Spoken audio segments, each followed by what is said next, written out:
Hola mis hermanos, buenos días a todos. Dios les bendiga, les mando un saludo afectuoso a todos ustedes, un fuerte abrazo a todos mis hermanos del templo, la iglesia Santísima Trinidad. En esta mañana tengo la bendición y el privilegio de compartir con ustedes la palabra del Señor. Quiero que vayamos al libro de Eclesiastés, capítulo 7, versículo 8, que dice de la siguiente manera: mejor es el fin del negocio que su principio, mejor es el sufrido de espíritu que el altivo de espíritu. Repito, mejor es el fin del negocio que su principio, mejor es el sufrido de espíritu que el altivo de espíritu. En esta mañana quiero compartir con ustedes esta plática a la cual he titulado de la siguiente manera: debemos acabar la carrera. Debemos acabar la carrera. Todos los creyentes estamos inmersos en una carrera de fe, en una profesión de fe. Nuestro Señor Jesucristo, hablando con sus discípulos acerca de las dificultades que tendrían que padecer y enfrentar en los últimos tiempos, les dijo lo siguiente: mas el que persevere hasta el fin, éste será salvo. Ahí San Mateo 24:13. Y en Apocalipsis 2:10, hablando a la iglesia sufriente, a la iglesia de Esmirna, el Señor le dice: no temas nada de lo que vas a padecer. He aquí el diablo echará a algunos de ustedes en la cárcel para que sean probados. Sé fiel hasta la muerte y yo te daré la corona de la vida. ¿Recuerden el título? Debemos acabar la carrera. El texto que hemos leído dice: mejor es el fin del negocio que su principio. Mejor es el fin del negocio que su principio. Mejor es el sufrido de espíritu que el altivo de espíritu. Solamente tomaremos el primer mistiquio de este versículo. Este versículo se trata de una paradoja. En la Biblia hay paradojas tanto en el Antiguo como en el Nuevo Testamento. Y una paradoja es la presentación y afirmación de una verdad aparentemente contradictoria e inverosímil, que no tiene lógica. Sin embargo, si la analizamos con entendimiento, encontraremos una gran verdad en ellas. Eso es una paradoja. Y bueno, estaremos tomando solamente la primera parte, que dice: mejor es el fin del negocio que su principio. Si ustedes leen Eclesiastés 7, del 1 al 8, todos ellos hablan de paradojas. Pueden verlo con calma. Estaba examinando algunas estadísticas aquí en México acerca de la gente que ingresa a las escuelas. Encontré que los niños que ingresan a la escuela primaria, a la educación básica, son 13.920.000 niños, casi 14 millones, de los cuales solamente 6.409.000 ingresan a la secundaria. De esos solamente 4 millones ingresan a la escuela media superior. Y de esos 4 millones, solamente 2 millones, con un poquito de número, 981, ingresan a la escuela superior. Es decir, aquí en México, de cada 100 alumnos que ingresan a la primaria, solo 21 de esos niños terminarán la universidad. Y de estos, solamente 4 estudiará una maestría. Y de estos 4, de estos 21, solamente uno llegará a un doctorado. Como ustedes ven, se va reduciendo un número. De 13 pasa a 6, 4, 2 y así. Son pocos los que terminan. Esta paradoja dice, mejor es el fin del negocio que su principio. Es bueno lo que tú inicias, pero es mucho mejor lo que tú terminas. En esta mañana, a través de este pasaje, de esta paradoja, vamos a hablar de algunos personajes que iniciaron y que acabaron su carrera. Primer personaje. Vamos a hablar de Samuel en la época de los jueces. Samuel en la época de los jueces. Este periodo de los jueces duró aproximadamente 450 años, según lo refiere ahí Hechos 13:20. Fue un periodo crítico, un periodo lleno de apostasía, de rebeldía. Si bien Josué fue el libro de las victorias, Jueces fue la antítesis, fue lo contrario, fue el libro de las derrotas. Ahí podemos ver cómo el pueblo se volvía a la idolatría, dejaba al Señor, Dios le levantaba un juez y el pueblo caminaba derecho. Moría el juez y el pueblo otra vez se volvía a los ídolos, se alejaba de Dios. Dios levantaba otro líder, otro juez, y se repetía la historia una vez tras vez, un círculo vicioso. Samuel fue el último de los jueces. Samuel nació allá en el año 1103 a.C. y murió en el año 1010 a.C. Es decir, vivió 93 años. Fue el último juez. Samuel nació de esa oración abnegada de esta mujer llamada Ana, la cual era estéril, pero ella oró con fervor, con abnegación ante Dios. Y Dios le concedió no solamente a Samuel, sino a más hijos. Pero Samuel fue consagrado porque ese fue el voto que ella hizo. Ana, si tú me des un hijo varón, yo lo consagraré ante ti.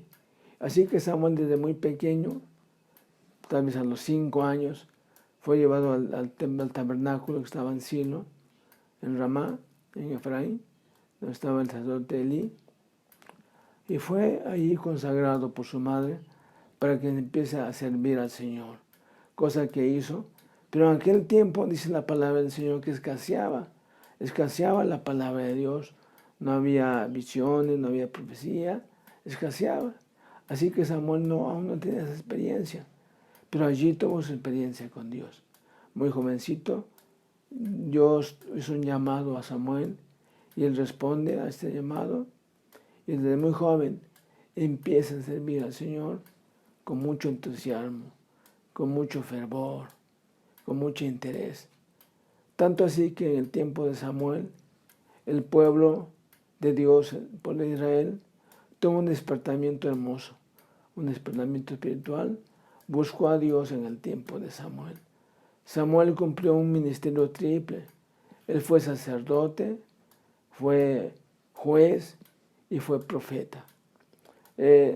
La Biblia dice que en esos días, en los días de los jueces, no había rey en Israel. Cada uno hacía lo que bien le parecía. Así termina diciendo el libro de los jueces. O sea que era un periodo terrible, tremendo. Sin embargo, en el tiempo de Samuel, el pueblo buscó al Señor por ese ministerio que él ejerció. Dice la Biblia, ahí en 1 Samuel 3, 19 y 20, y Samuel creció, y Jehová estaba con él, y no dejó que la tierra ninguna de sus palabras. Y todo Israel conoció desde Dan hasta Beerseba, es decir, desde el norte hasta el sur, conoció que Samuel era fiel profeta de Jehová. Samuel pudo ungir a los 2 primeros reyes de Israel, que fue Saúl y que fue David.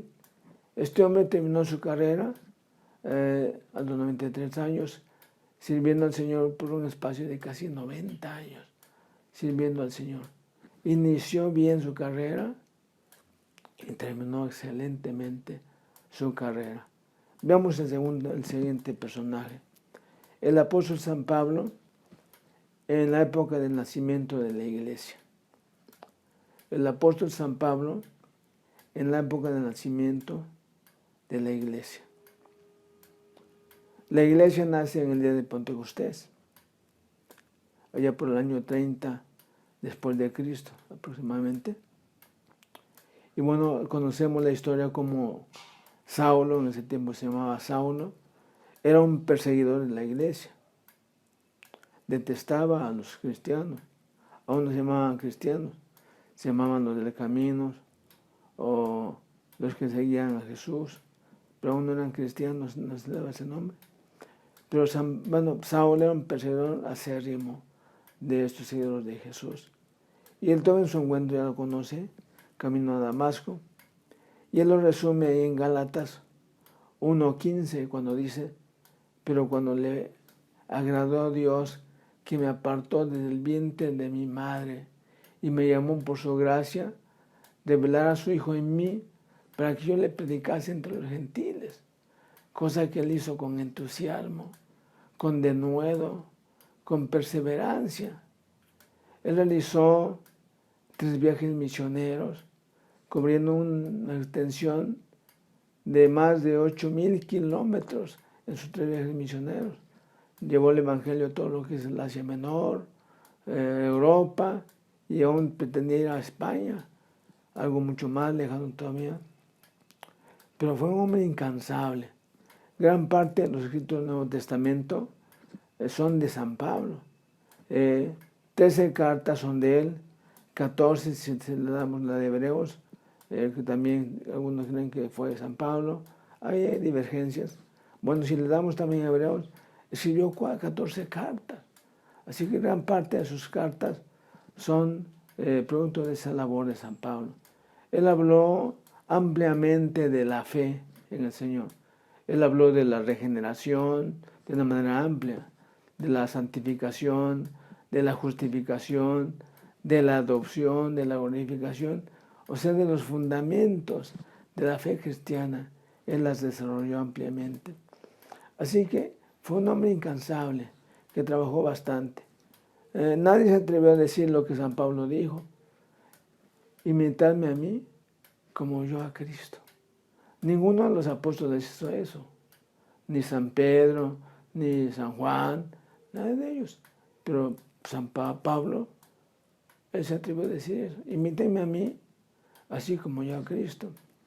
Escribiendo ahí a sus amados hermanos que estaban en Corinto, les dice: porque por la gracia de Dios soy lo que soy. Y su gracia no ha sido en vano para conmigo, porque yo he trabajado más que todos ellos. Fíjense lo que te voy a decir. Yo he trabajado más que todos ellos, pero luego reconoce humildemente: pero no yo, sino la gracia de Dios conmigo. Pero él expresó eso: he trabajado más que todos ellos.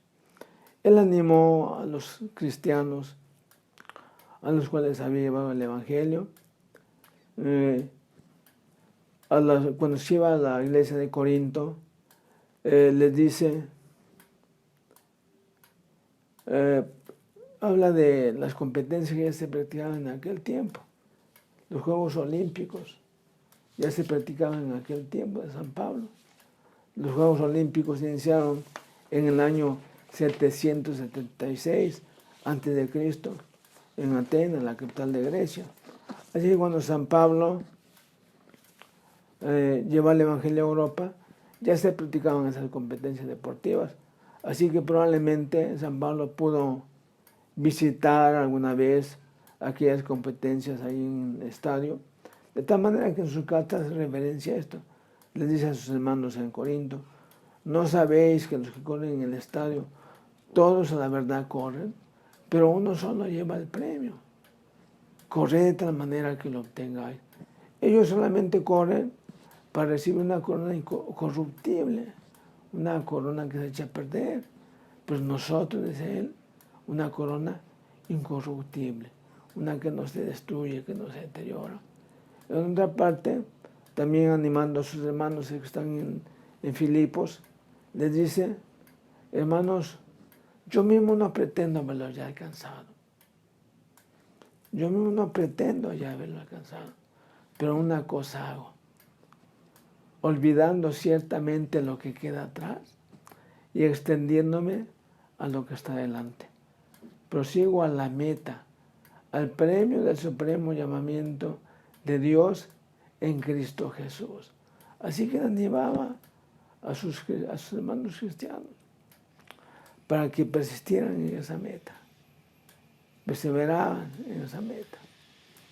Ya en el ocaso de su muerte, que fue en el año 64 después de Cristo, escribiendo a su hijo Timoteo, su hijo en la fe Timoteo, él le dice, porque yo ya estoy para ser sacrificado y el tiempo de mi partida está cercano.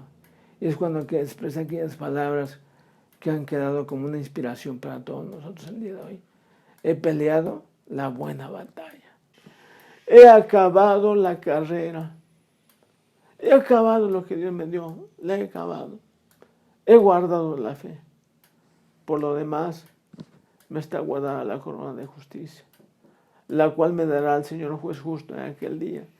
Y no solamente a mí, sino también a todos los que aman su venida. Así que este hombre así terminó, inició bien su carrera y terminó excelentemente. Veamos el tercer personaje, nuestro bendito Señor Jesucristo. Esto es nuestro máximo ejemplo, nuestro Señor Jesucristo. Él vino con un propósito específico, con un propósito bien definido.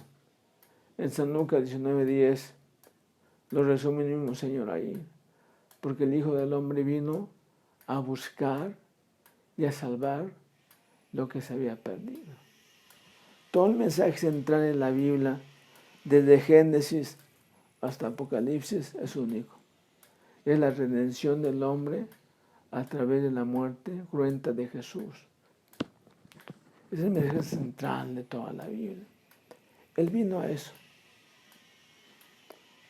Cuando Jesús empieza su ministerio, Él llega a Nazaret, va a la sinagoga, le dan el rollo y Él busca y encuentra el pasaje que está en Isaías 61 cuando dice, el Espíritu de Dios está sobre mí, por cuanto me he ungido para dar buenas nuevas a los pobres.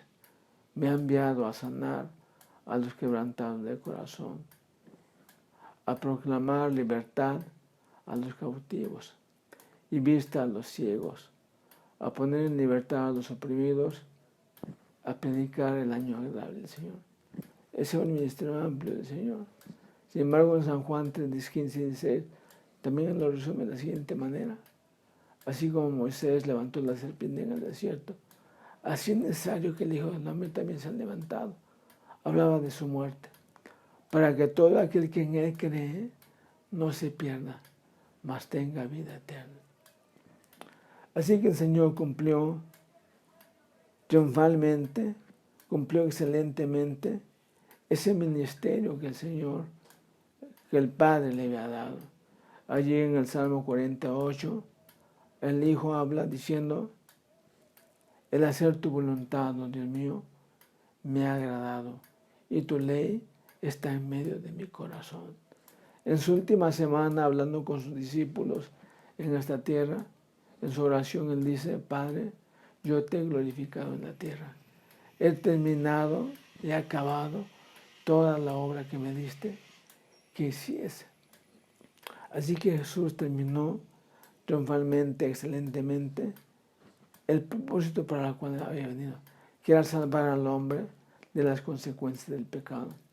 San Pedro, inspirado por el Espíritu Santo, él lo resume de esta manera, sabiendo que fuiste rescatados de vuestra vana manera de vivir, la cual recibiste de tus padres, no con cosas corruptibles, como oro o plata, sino con la sangre preciosa de Cristo, como con un cordero sin mancha y sin contaminación, ya destinado desde antes de la fundación del mundo, pero manifestado en los posteriores tiempos por amor de vosotros.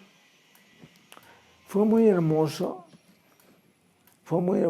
cuando los ángeles, cuando aquel ángel y todas las huestes celestiales aparecen aquellos pastores que guardaban su vigilia en la noche ya en Belén.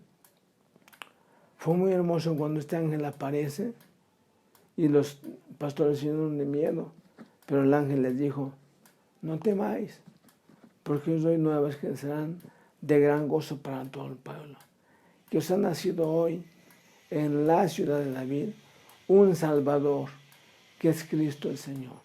Ese mensaje es hermoso, lo seguimos celebrando en la Navidad.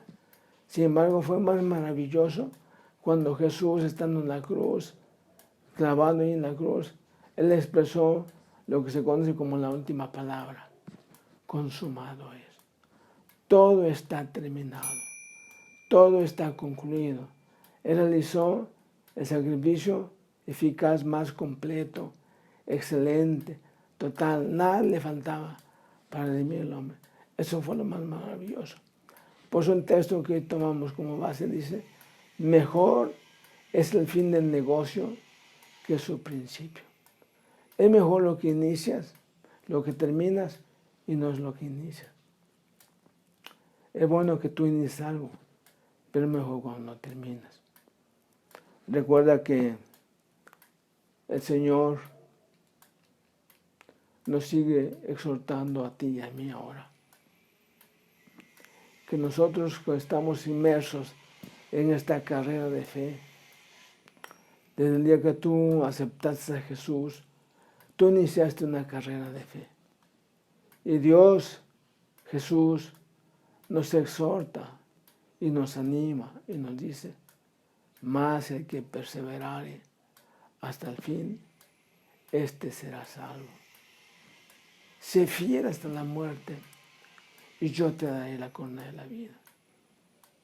Hemos terminado nuestra carrera que hemos iniciado como estos hombres, como Samuel sirviendo a Dios, más de casi 90 años sirviendo. San Pablo, más de 30 años sirviendo. Murió peleando la buena batalla, acabó la carrera y guardó la fe. Era muy interesante cuando leemos ahí en el capítulo 2 y 3 de Apocalipsis, cuando el Señor habla a las 7 iglesias que están en el Asia Menor. Todos esos mensajes terminan con una exhortación y con una promesa. Al que venciere yo le daré. Solamente se van a premiar a los vencedores. Solamente los que terminan una carrera son los premiados. Son los que reciben un diploma, un título. Y así el Señor menciona al que venciere, al que venciere, al que venciere. Y eso nos dicen nosotros. Es muy bueno lo que tú y yo iniciamos un día. Aceptar a Jesucristo. Es muy hermoso. Pero más bueno será cuando terminemos en esa fidelidad al Señor, acabando la carrera, que podamos decir, Padre, en tus manos encomiendo mi espíritu. Sé que voy contigo, no tengo nada que temer.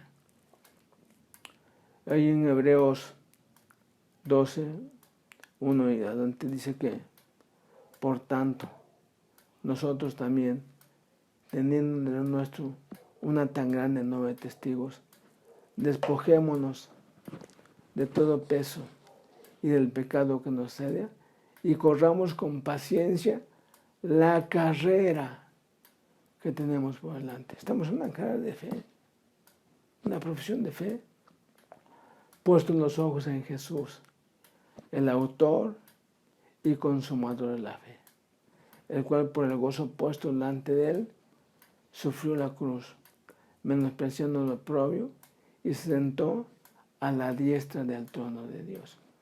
Considerad a aquel que sufrió tal contradicción de pecadores contra sí mismo, para que vuestro ánimo no se canse hasta desmayar. Así que nuestra meta es Jesucristo. Pongamos nuestra meta, nuestros ojos en Él, para que nuestro ánimo no se canse, no desmaye. Es nuestro máximo ejemplo. Samuel nos anima, San Pablo nos anima, pero el máximo ejemplo que tenemos es Jesucristo. Así que, mis hermanos, debemos acabar la carrera.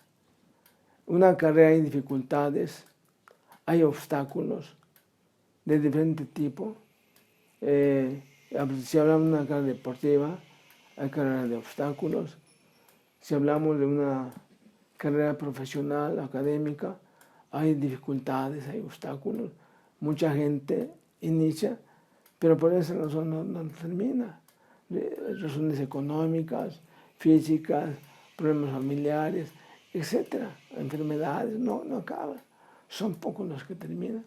Bueno, en esta carrera Dios nos exhorta, nos anima para que terminemos lo que hemos iniciado. Espero que esta plática sencilla te anime para seguir adelante en esta carrera de fe. Dios te bendiga, mi hermano. Buenos días.